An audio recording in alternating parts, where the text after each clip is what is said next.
اعوذ باللہ من الشیطان الرجیم بسم اللہ الرحمن الرحیم۔ سامعین و ناظرین کرام، السلام علیکم ورحمۃ اللہ وبرکاتہ۔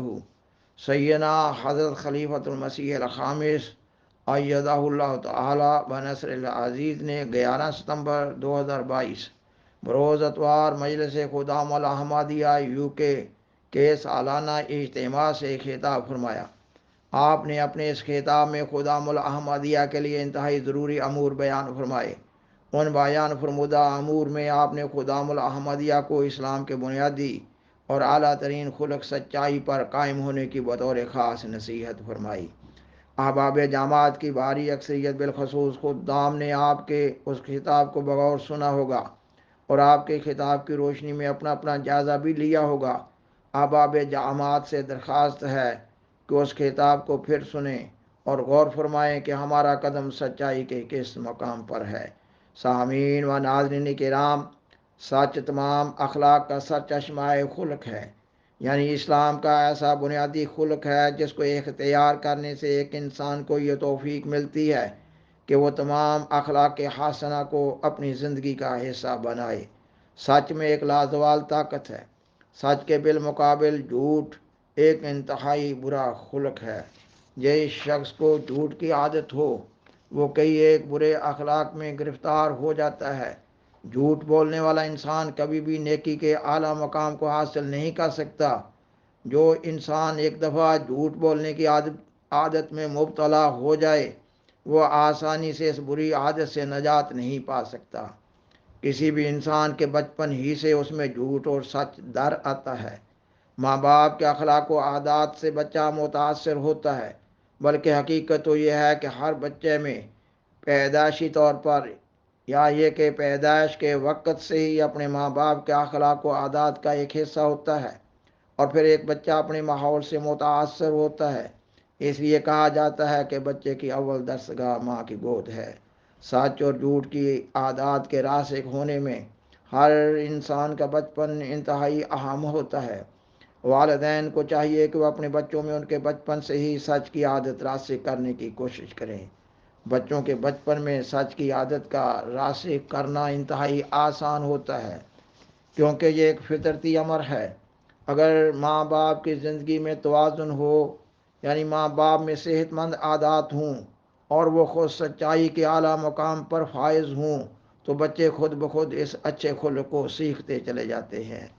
سامعین و ناظرین کرام، اب تک گفتگو کا خلاصہ یہ بنا کہ اگر بچوں کے بچپن کے ایام میں ان کے روزمرہ کے معمولات میں توازن قائم ہو جائے تو ان میں سچ کی عادت راسخ ہو جائے گی۔ ظاہر ہے کہ ایک نوزائیدہ بچے کو تو سچ اور جھوٹ کا کچھ بھی علم نہیں ہوتا۔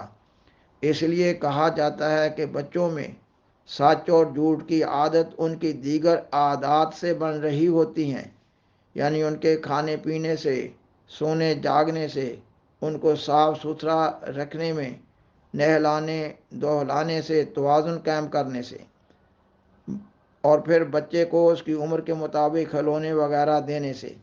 بچہ ذرا بڑا ہو تو دیکھا جائے کہ اس کا اپنے بہن بھائیوں سے ملنے جلنے کا رویہ نارمل ہے یا نہیں، بلا وجہ ضد نہ کرنے والا ہو، رو رو کر چیزوں کا مطالبہ نہ کرنے والا ہو، بات بات پر اپنے بہن بھائیوں سے لڑنے جھگڑنے والا نہ ہو، غصہ نہ کرنے والا ہو، کھانے پینے کی چیزوں میں طمع اور لالچ کا شکار نہ ہو، کھانے پینے کی چیزیں اپنے بہن بھائیوں سے بانٹنے والا ہو، بچوں کو بالخصوص ان کے بچپن میں مارا پیٹا نہ جائے، ماں باپ دوسرے لوگوں سے لڑ جھگڑ نہ رہے ہوں، ماں باپ خود کسی معاملہ میں جھوٹ نہ بول رہے ہوں، ماں باپ کے کھانے پینے میں اور دوسروں سے معاملات طے کرنے میں توازن ہو، ماں باپ ٹی وی اور سوشل میڈیا پر ناپسندیدہ پروگرام نہ دیکھ رہے ہوں، عورتیں خود بھاری میک اپ کر کے اپنے بچوں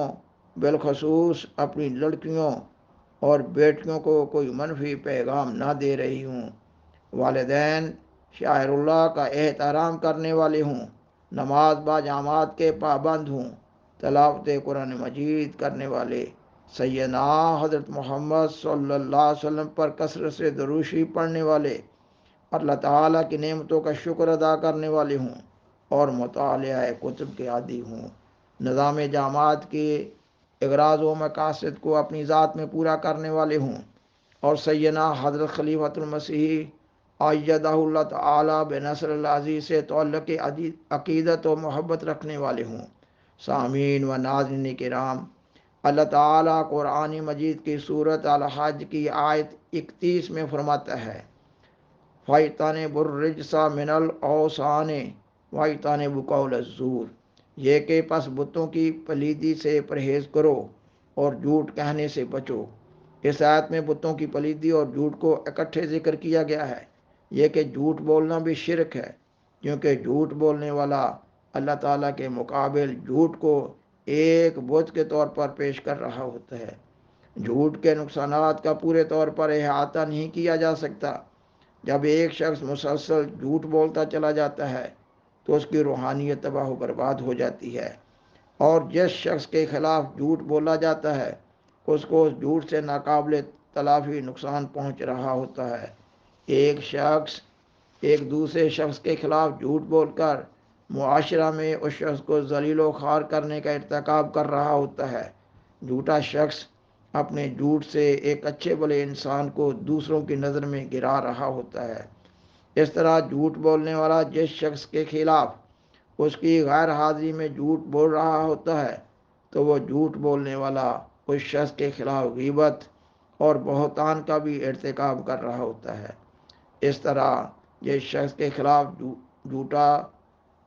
جھوٹ بول رہا ہوتا ہے، اگر وہ غیر حاضر ہو تو وہ شخص اپنا دفاع نہیں کر سکتا۔ اس طرح جھوٹ بولنے والے شخص ایک وقت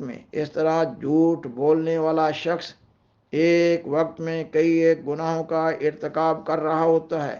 وہ اللہ تعالیٰ سے نہیں ڈر رہا ہوتا، وہ اللہ تعالیٰ کے بالمقابل ایک بت بنا رہا ہوتا ہے، کیونکہ ایسا غیر حاضر شخص جس کے خلاف جھوٹ بولا جا رہا ہوتا ہے اپنا دفاع نہیں کر رہا ہوتا۔ اس لیے اسلام میں اس فعل کو انتہائی کراہت سے دیکھا گیا ہے۔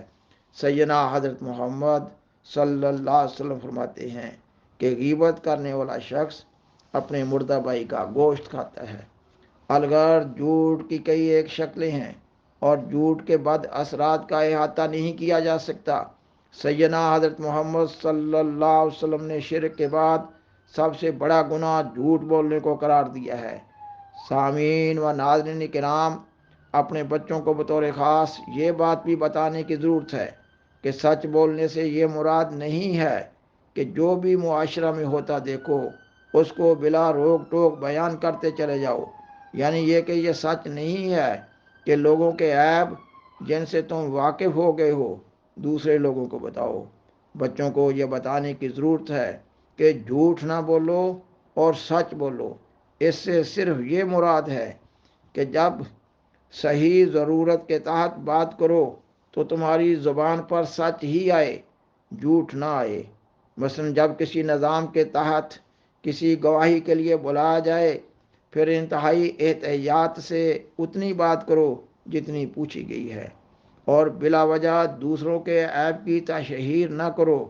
دوسروں کے حقوق دبانے کے لیے اور دوسروں کو محض نقصان پہنچانے کے لیے یا بلا وجہ عادتاً دوسروں کو بدنام کرنے کے لیے کسی کے عیب کی تشہیر نہ کرو اور کسی کے خلاف جھوٹ نہ بولو۔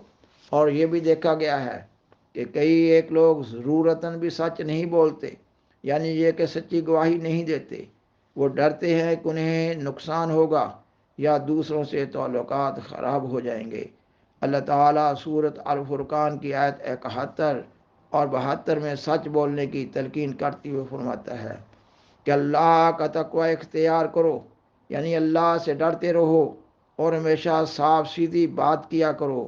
اللہ تعالیٰ اپنے ذمہ لیتا ہے سچ بولنے سے نقصان نہیں ہوگا، بلکہ اصلاح احوال کا عمل جاری رہے گا اور تمہارے گناہ یعنی تمہاری کمزوریاں دور ہوتی چلی جائیں گی۔ اخبار بدر مورخہ 25 اپریل 1907 کے صفحہ 8 پر سچائی کے بارے میں سیدنا حضرت مسیح موعود علیہ السلام کی ایک لمبی عبارت ہے۔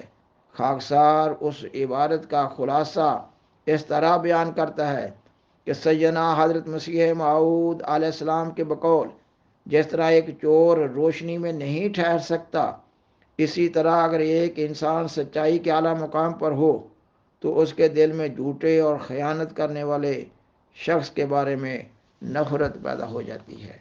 اس عبارت سے معلوم ہو رہا ہے کہ سچائی کے اعلیٰ مقام پر فائز انسان اور اس کے جھوٹ بولنے والے رشتہ داروں کے باہم تعلقات میں فطرتی اور قدرتی طور پر رکھنا پیدا ہو جاتا ہے۔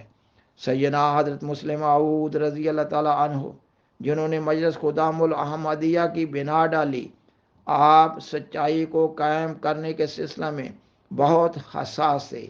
آپ اپنے خطبہ جمعہ فرمودہ 17 فروری 1939 میں بیان فرماتے ہیں، جس طرح مرغی اپنے بچوں کی حفاظت کرتی ہے، اسی طرح تم سچائی کی حفاظت کرو۔ مرغی کس قدر کمزور جانور ہے، لیکن جب اس کے بچوں پر کوئی بلی یا کتا حملہ کر دے تو وہ بلی اور کتے کا بھی مقابلہ کر لیتی ہے۔